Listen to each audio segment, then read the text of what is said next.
who belonged if none of us did? All of us crave for acceptance, acknowledgement, for a sense of belonging. But we are so quick to deny the same things that we crave for in other people. For a long, long time, people who fall under the LGBTQIA community, who belong to this community, have been facing bias just because of the kind of people that they are. So first of all, there is no black and white, there is only rainbow. And I think it's high time that we accepted people who fall under this beautiful rainbow spectrum.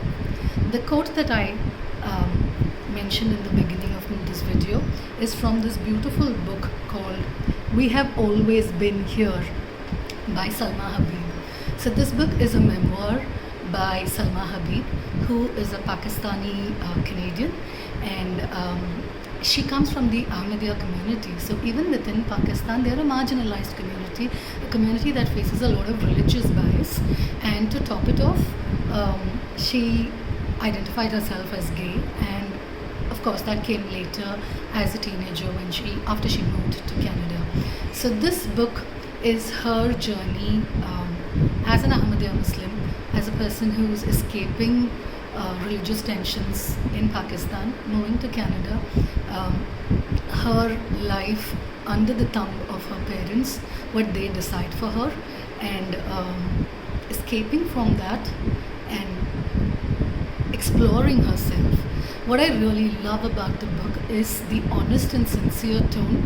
There's nothing that the author really wants to hide from us. She's so open in the book, and it comes across as very, very heartwarming and very, very easy to, make yourself take up the role as her confidant. Do read this book. This book is one of my 5-star reads for the year 2021, and it's a memoir.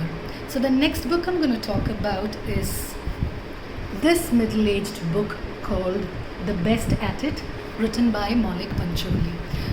It's an own voices book, and this book explores the life of Rahul, who is an Indian American and a middle grader, 12 years old, and he is just trying to understand his own sexual orientation. And the book deals with more than just his sexual orientation. It also speaks of his life as a middle grader, exploring himself as a person. What is he best at? That is what Rahul is trying to find out through this book. And isn't that what we are all trying to find out all through our lives? A really, really beautiful book, written in simple English with a lot of clarity. So that is something that I need to mention about middle grade books and young adult books. I love them because of the sensitivity with which they are written, the clarity of ideas, and the simplicity of language. I'm not talking about simplicity of themes, complex themes dealt with in simple language, making it easy for children to understand, making it easy for children to empathize with the characters in this book. And that's what books are made for. Okay, so do try and get your hands on this particular book over here. The next book that I want to talk about is The Henna Wars. Oh my God, I love this book. The Henna Wars is written by Adiba Jagirdar, who is of Bangladeshi origin, and again, if I remember right, she's a Bangladeshi Canadian. This is not an own voices book, but it speaks about acceptance. Obviously, since the writer is writing this book, she is looking out for her community. She's asking her community to accept people who fall under the LGBTQIA spectrum. Again, another young adult book written with so much beauty. The characters are complex. There's definitely trigger warning in this book. The gay person in this book is outed. There is racism that is dealt with in the book. So those are just content warnings for readers. But it's a must read. And the colorful Bangladeshi culture, the Bengali culture, the food, the marriages. The book begins with preparation for a marriage. So you know you want to read that. Okay. The next book that I want to talk about is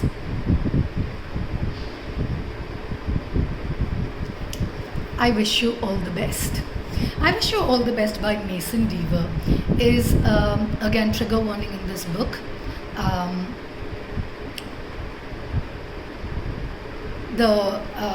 There's abuse because the trans person in this book is abused by his parents, as in he is sent out of his house. He is made to go out of his house because of his sexual identity.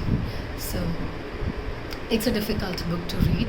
It speaks about coming to terms with who you are, about family coming to terms with who one is. If we can't be accepted by our families, then where do we go? Who do we seek refuge in? So do read this book for understanding a little bit more on that. Another middle grade book, Anna on the Edge by A J Sass. This book speaks about a figure skater called Anna, and he binary. So read it to understand more. The book speaks about their exploration of who they are, and the confusion that comes with not being able to belong to something, or not being able to reach up to the standards, here the sexual standards, the gender standards that are assigned to a person. You do need to read this book.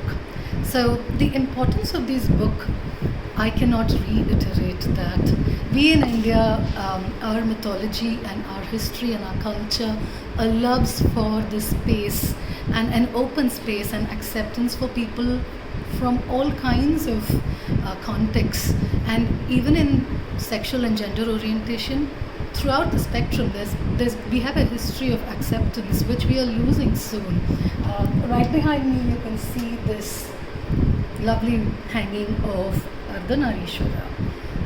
If that doesn't speak about binary or non-binary, sorry, Anna on the Edge is non-binary. The character identifies as non-binary.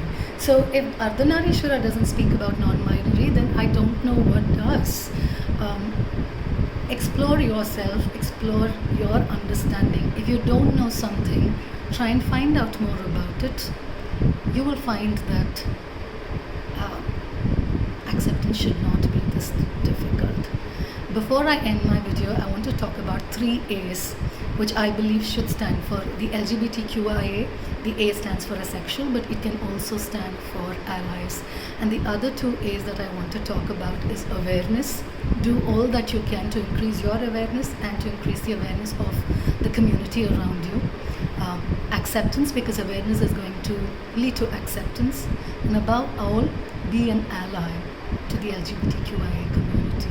And when I say be an ally, just be there for them. Thank you very much.